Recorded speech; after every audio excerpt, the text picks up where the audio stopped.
मेरे प्यारे स्टूडेंट्स हैं ऑडियो कैसे सभी, मैं हूं सुनील कुमार और आप देख रहे हैं US bye study classes. US bye study जो कि हम लोग हैं आज उस पर केमिस्ट्री का 5वां चैप्टर मैं करने वाला हूं, जो कि क्लास 10th का केमिस्ट्री है, जिसका 5वां चैप्टर का नाम है तत्वों का आवर्ती वर्गीकरण, पीरियोडिक क्लासिफिकेशन ऑफ एलिमेंट्स।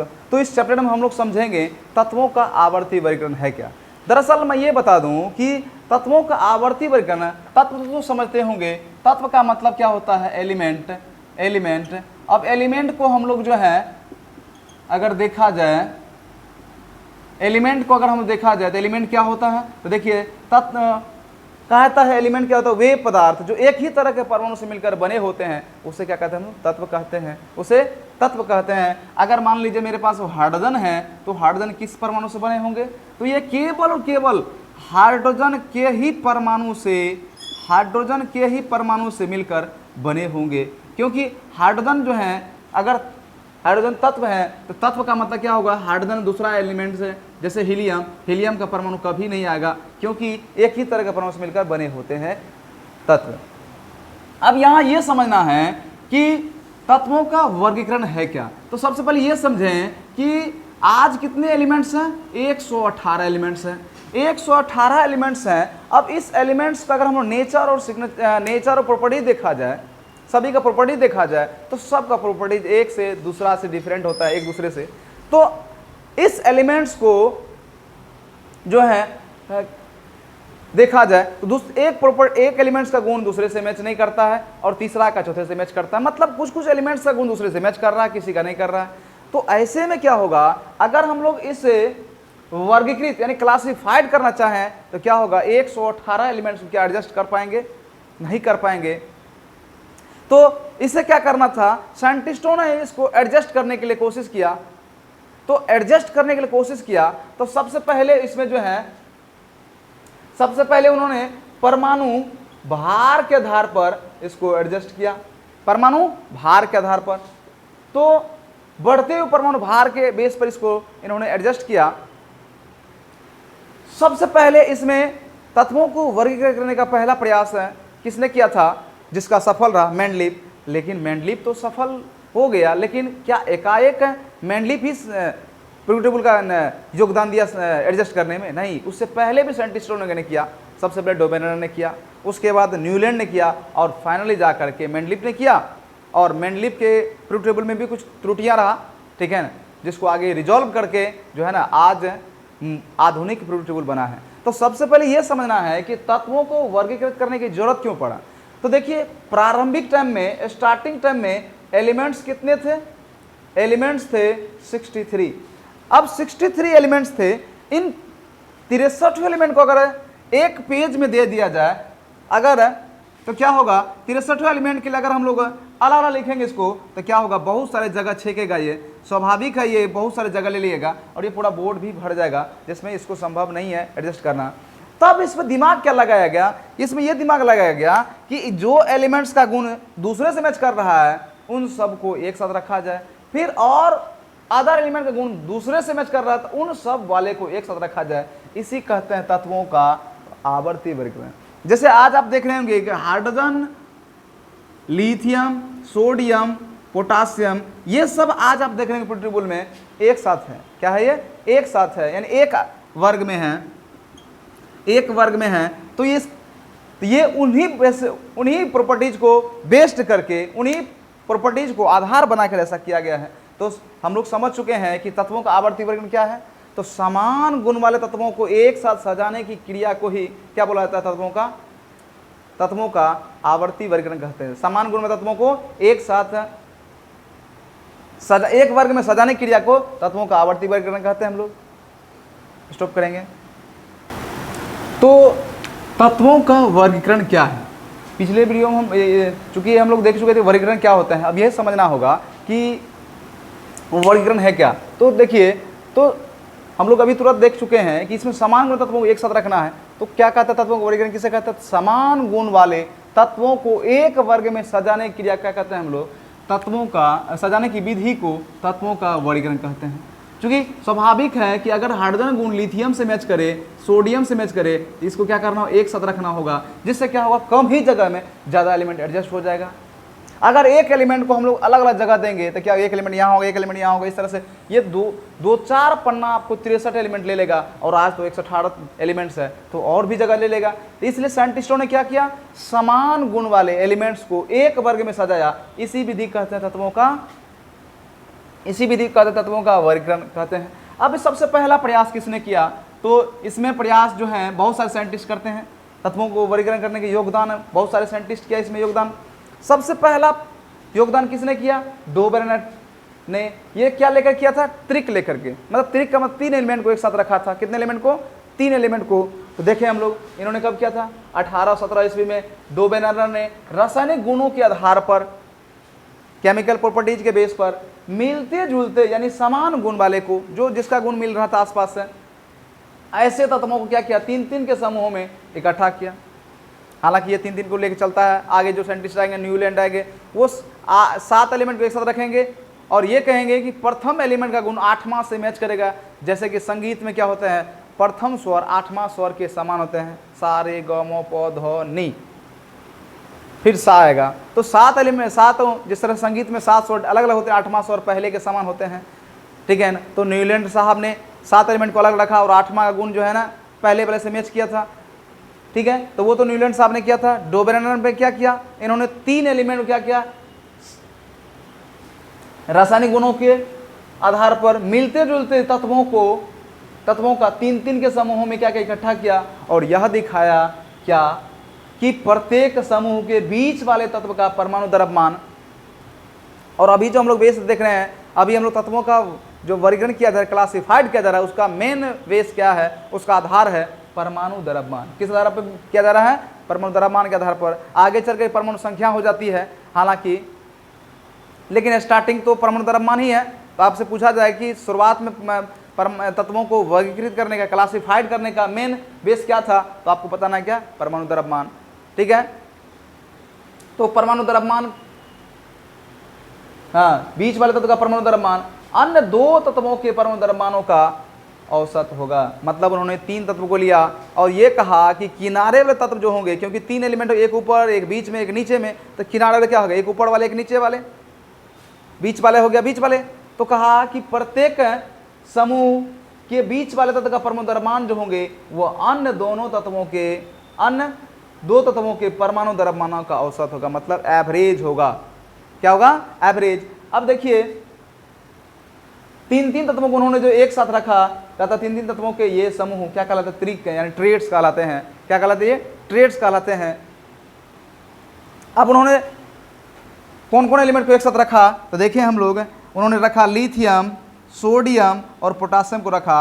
अब लिथियम, सोडियम, पोटासियम का परमाणु द्रव्यमान कितने हैं, तो लिथियम का होते हैं 7, लिथियम 3 नंबर, तो लगभग इसके जो है ना, इसका द्रव्यमान जो है, वजन क्या होता है, एलिमेंट्स के परमाणु संख्या के 2 गुना के आसपास होते हैं। इसका लिथियम 3 नंबर, 3 दूना 6, यानी 7 हुआ इसका द्रव्यमान। इसी तरह से सोडियम कितने, 11 नंबर, 11 दूना 22, यानी उसके आसपास होते हैं। तो हर एलिमेंट का जो है ना, उसके परमाणु संख्या से 2 गुना के आसपास क्या होता है, परमाणु द्रव्यमान। तो इसका लिथियम का हो गया 7, सोडियम का 23, पोटासियम का 39। अब ये देखें कि इसमें जो है, इन्होंने जो कहा था कि बीच वाले तत्व का परमाणु द्रव्यमान क्या होना चाहिए, अन्य 2 तत्वों के परमाणु द्रव्यमानों का औसत होना चाहिए, मतलब एवरेज। एवरेज कैसे निकालते हैं, तो एवरेज आपको, हम लोग जानते हैं कि अगर किसी भी चीज़ों का एवरेज निकालना है तो उन दोनों को हम लोग उसकी, अगर यहाँ पे हम लोग द्रव्यमान को वजन औसत निकालना है तो दोनों को द्रव्यमान को जोड़ देंगे, और कितने तत्व होंगे, 2, तो 2 से डिवाइड करेंगे। तो हम लोग करें, तो किनारे वाले कौन कौन हुआ, ये हुआ, किनारे वाले ये हुआ, इन दोनों को करेंगे और ये देखेंगे कि इसका जो है ना एवरेज क्या बीच वाले के बराबर हो रहे हैं कि नहीं हो रहे हैं। तो चले करें हम लोग। तो किनारे वाले क्या हो गए, 7 उसका द्रव्यमान, इधर किनारे वाले कौन हो गए, 39, तो दोनों को ऐड करिए। अब औसत निकालना है, तो औसत कैसे निकालेंगे, आपको पता है कि हम लोग संख्याओं के योग में उसके संख्याओं की संख्या से भाग देंगे। तो क्या एलिमेंट का हमने औसत निकाला, 2 का, तो चलें 2 से डिवाइड करें, ऐड करिएगा, 39 कितना होगा, 46, और 2 से डिवाइड करेंगे कितना होगा, 23। क्या 23 जो है किसके आया समान, 23 जो है वो किसके समांतर आ रहे हैं, 23 जो है लगभग आ रहे हैं सोडियम के द्रव्यमान, किसके द्रव्यमान के बराबर आ रहे हैं, सोडियम के द्रव्यमान के बराबर हैं। तो क्या ये सोडियम के बराबर आ रहे हैं कि नहीं आ रहे हैं। तो यही उन्होंने कहा कि 3 तत्वों को एक परमाणु द्रव्यमान के बेस पर उन्होंने रखा और कहा कि तीन तत्वों में किनारे तत्व का जो परमाणु द्रव्यमान का औसत होगा वो बीच के बराबर होंगे। इसी प्रकार से आगे भी है इसका है, और ग्रुप में हम लोग देखेंगे, 2-3 ग्रुप और इसका देखना है। तो इसको इतना तक स्क्रीनशॉट ले लीजिए, आगे बढ़ेंगे तब तक ले लीजिए स्क्रीनशॉट, रोक देना है, बिल्कुल रोकना है। तो अब हम लोग देखते हैं कि अगला ग्रुप उन्होंने क्या तैयार किया। तो अगला ग्रुप उन्होंने लिया था, पहला ग्रुप तो लिथियम, सोडियम और पोटासियम से लिया था। अगला ग्रुप लिया है किससे? क्लोरीन, ब्रोमीन और आयोडीन से। अगला ग्रुप कौन सा है डोबेरेने का? Chlorine, bromine, iodine. अब इसमें भी हम लोग देखें कि किनारे वाले कौन कौन हो रहे हैं। तो किनारे वाले ये और ये हुए, इसको दोनों को ऐड करें तो कितना होगा? किनारे वाले 35 प्लस नीचे वाले किनारे क्या हुआ? 127। अब ये दोनों को ऐड करें, कितने से डिवाइड करना है? 2 से। आई थिंक अब पीछे हम लोग देख चुके हैं, तो 2 से डिवाइड करेंगे। अब क्या होना चाहिए? बीच वाले के बराबर होना चाहिए, ठीक है ना। तो हम लोग देखें तो कितने हो जाएंगे ये? 0.5। फर्स्ट अंक में जुटेगा तो 7 और 5 12 हो गया, 3 और 2 5, 1 6 हो गया, और 1 अब बट्टा 2 हो गया। अब डिवाइड करें कितने हो जाएगा? ये हो जाएगा 8, 2 8 16, 2 1 2, 2 दूनी 4, 1 5। अब देखें जरा सा बीच वाले कितना है? 80 है। क्या ये 80 के बराबर हुआ? नहीं हुआ, यानी लगभग उसको हम कह सकते हैं कि लगभग इसके औसत हुए। तो लगभग का ये साइन दे देंगे, और ये किसके बराबर हुए? ब्रोमीन के परमाणु द्रव्यमान के। दिखाई पड़ रहा है ये? ब्रोमीन के परमाणु द्रव्यमान के क्या हो रहे हैं? ये लगभग हो रहे हैं। तो ये डोबेरेने साहब ने कहा था कि उसके जो है ना किनारे वाले तत्वों का परमाणु द्रव्यमान का औसत जो है बीच वाले परमाणु द्रव्यमान के बराबर होंगे। तो ये तो यहाँ देख लिए। अगला देखते हैं हम लोग, अगला ग्रुप में कौन सा है? अगला ट्रेड्स में तो कैल्शियम है, स्ट्रोंशियम है, बेरियम है। अब इसको भी हम लोग करके देखें तो चले हम लोग, कैल्शियम हो जाएगा ऊपर में, और प्लस नीचे क्या हो जाएगा? 127 जो है बेरियम का होगा। 2 से ऐड करेंगे कितना हो जाएगा? 137 और 40 क्या होगा? 177। 2 से डिवाइड करेंगे तो कितने हो जाएगा? ये 2 8 16, फिर 2 8 16, और कितने हो जाएगा? 2 5 10। अब ये ज़रा देखें ये कितने हो रहा है? तो ये हो रहा है हम लोग को, ये जो है 85.5 हो रहे हैं। और ये कितना है? स्ट्रोंशियम का 85 है। ये भी क्या हो? उसके लगभग ही हो रहे हैं, क्योंकि एग्जैक्ट तो है नहीं तो बराबर नहीं दे सकते हम, लगभग हो रहा है तो हम लिख सकते हैं लगभग किसके बराबर हो गया? स्ट्रोंशियम के बराबर हो रहे हैं, स्ट्रोंशियम के बराबर हो रहे हैं। ये रहा डोबेरेने साहब का तरीका है। अब जरा देखिए इसमें क्या ये बराबर तो नहीं हो रहा है, और इसमें एलिमेंट भी बेसी एडजस्ट नहीं हो रहा है, ठीक है ना, क्योंकि 3 को लेकर चलेंगे तो 63 एलिमेंट कितने हो जाएगा? अगर 3 से भी डिवाइड करेंगे तो कितना? 21 पोजीशन लेगा, यानी 21 ग्रुप लेगा, 21 जगह हो जाएगा, जो कि एक पेज में सिंपल संभव पॉसिबल नहीं है, ठीक है।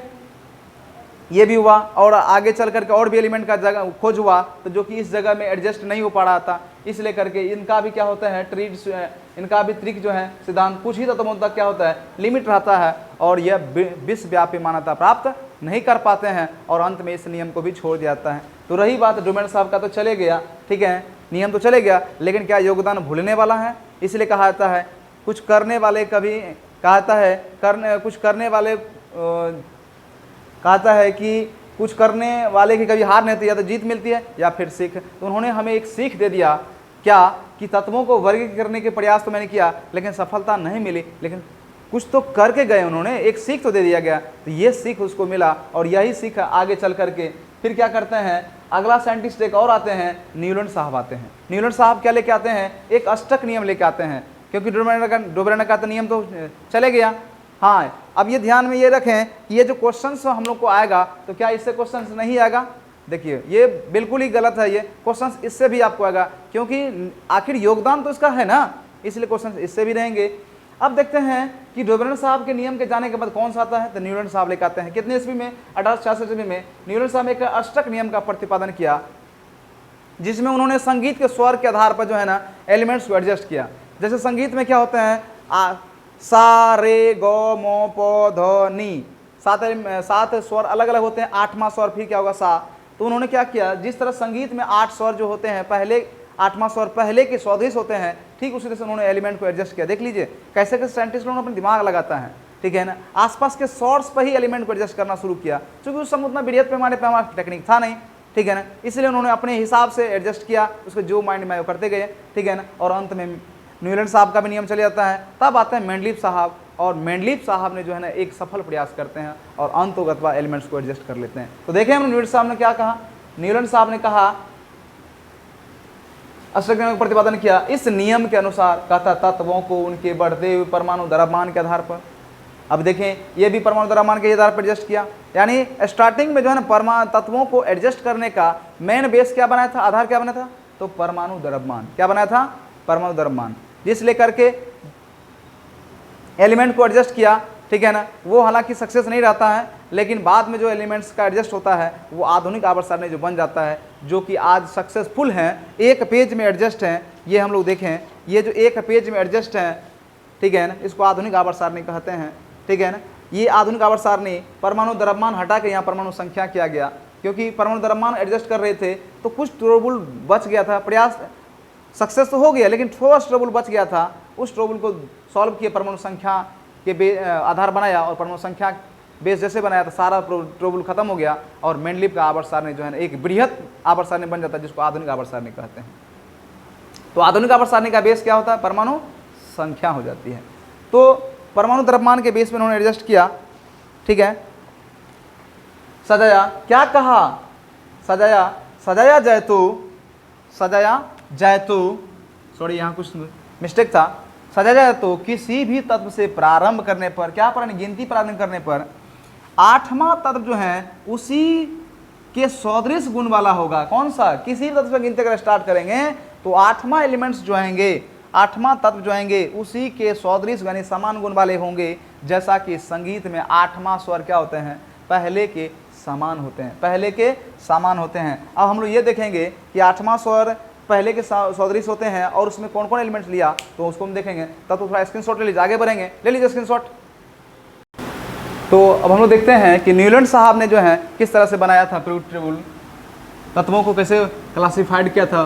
तो देखते हैं उन्होंने क्या किया था, संगीत 1 से लेकर कितना था, 8वां तत्व की बात कर रहा था वो, और कहा था कि संगीत का स्वर जो है ना पहला, किसी भी स्वर से गिनती स्टार्ट करेंगे तो 8वां स्वर क्या होता है, पहले के सदृश होते हैं। तो सबसे पहले संगीत का स्वर देखें हम लोग, उन्होंने क्या किया था, संगीत का स्वर 8वां स्वर को 7 स्वर डिफरेंट था और 8वां स्वर क्या होता है, समान। तो देख लें हम जरा सा, सा रे गो मो पो धो नी, 7 स्वर अलग है। अब फिर कहाँ शुरू होगा 8वां, तो फिर सा पे चले जाएगा। तो इसलिए तो इन्होंने 8वां स्वर समान हो रहे हैं। अगर हम रे से गिनती स्टार्ट करेंगे क्या होगा, रे गो मो पो धो नी, फिर क्या होगा, सा, फिर रे, मतलब 8वां स्वर जो सेम हो रहा है पहले स्वर के सिमिलर। तो इसीलिए उन्होंने क्या किया, उन्होंने अष्टक नियम इस स्रोत के बेस पे किया, क्योंकि उस टाइम में देखिए जिस समय में जितने लोगों के पास है नॉलेज का डेवलपमेंट होगा उस हिसाब से एडजस्ट करेंगे। तो न्यूटन साहब को दिमाग में आया कि संगीत का स्वर 8वां स्वर हो रहे हैं, तो उन्होंने 8 स्वर को एक साथ किया था। डोबेन साहब ने क्या किया था, 3 स्वर को एक साथ लेके किया था, 3 एलिमेंट्स को। तो इसी तरह से सबका अपना अपना योगदान रहा एडजस्ट करने का। चूंकि एडजस्ट नहीं किया जाएगा तो क्या होगा, सभी तत्व का गुण अलग अलग मैच कर रहा है तो अलग अलग लिखा जाए तो बहुत सारे जगह छेक लिया जाएगा। और क्या होगा, अगर मान लीजिए हम किसी तत्व का स्टडी करना चाहेंगे तो समान गुण वाले एक एलिमेंट वहाँ, एक एलिमेंट यहाँ होगा, ठीक है। और एक पेज में अगर समान गुण में तत्व अगर अलग अलग जगह होगा तो जगह ज़्यादा छेकेगा और क्या होगा, अध्ययन करने में सुविधा भी नहीं होगी। लेकिन अगर एक साथ कर दिया जाएगा तो एक एलिमेंट को अगर हम ऊपर वाले देख लेंगे कि अगर हम लोग हाइड्रोजन देख लेंगे, लिथियम देख लेंगे, सोडियम देख लेंगे, पोटासियम देख लेंगे कि इसकी वैलेंसी 1 है, इसके बाहरी कक्षा में 1 इलेक्ट्रॉन है, इसमें भी 1 इलेक्ट्रॉन है। अगर ऊपर वाले को हम देख लेंगे कि बाहरी कक्षा में 1 एलिमेंट है, 1 इलेक्ट्रॉन है, तो इसका मतलब इसमें सब में एक एक वाले एक साथ रखा गया है। तो हम स्वाभाविक हैं कि इसके बारे में अंदाजा लगा सकते हैं इसकी वैलेंसी कितनी होगी, 1। बाहरी कक्षा में कितने इलेक्ट्रॉन हो गए, 1 है, क्योंकि एक वाले को सबको एक साथ रखा गया है। उसके देख लीजिए जरा सा, अभी आधुनिक का आवर्त सारणी में क्या है, बेरिलियम को एक साथ रखा है, मैग्नीशियम है, कैल्शियम है, स्ट्रोंशियम है, उसके बाद रेडियम है, इन सबको एक साथ, बेरियम है, इन सबको एक साथ रखा गया है। तो जरा देख लीजिए, अगर बाहरी कक्षा में इसमें 2 इलेक्ट्रॉन है, इसमें भी 2 है, इसका मतलब ये 2 वाले सबको एक साथ रखा गया है। तो एक एलिमेंट को अगर हम स्टडी, इस ग्रुप का अगर हम अध्ययन करना चाहेंगे तो एक का देख लेंगे तो अगला का भविष्यवाणी फ्यूचर हम ऑटोमेटिकली बता देंगे। ये किसका बेनिफिट्स है, ये है वर्गीकरण करने का।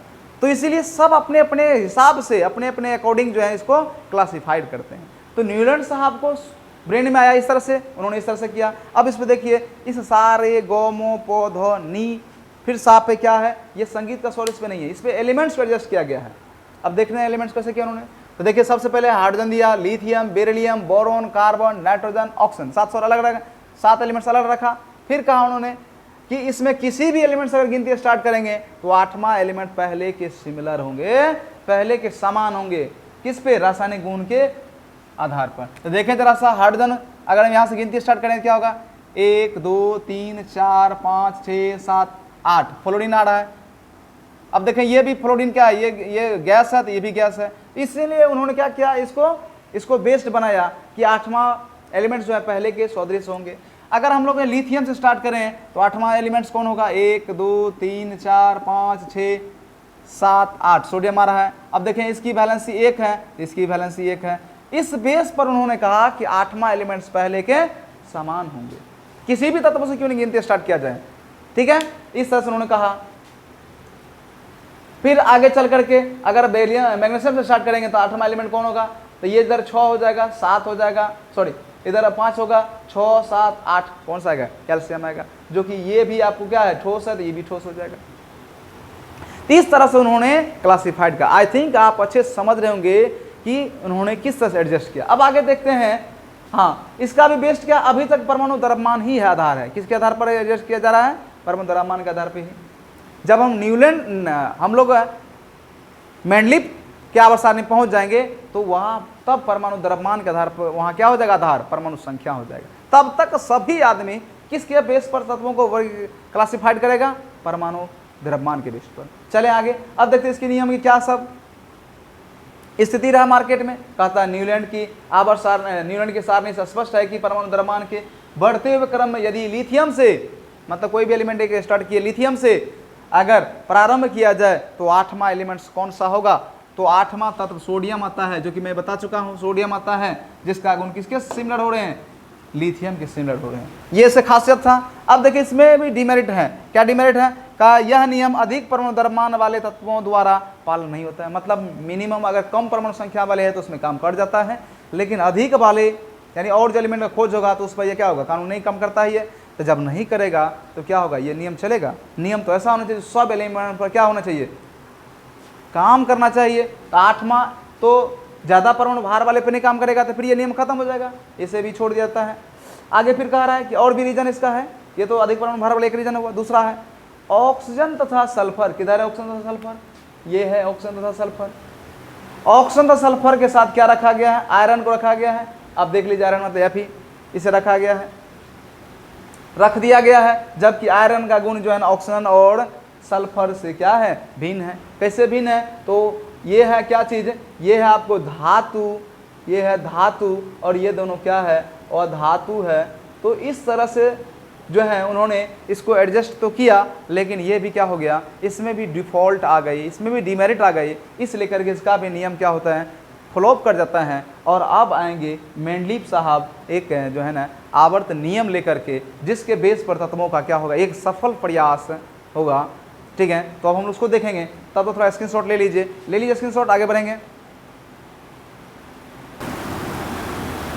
मेंडलीव की आवर्त सारणी के नियम तो देखते हैं हम लोग। मेंडलीव की आवर्त सारणी के नियम क्या था?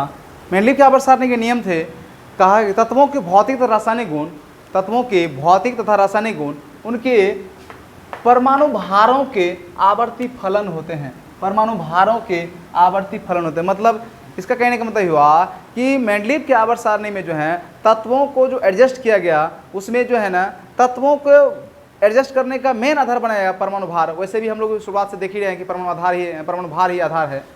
तो इन्होंने भी परमाणु भार के ही आधार पर एडजस्ट किया।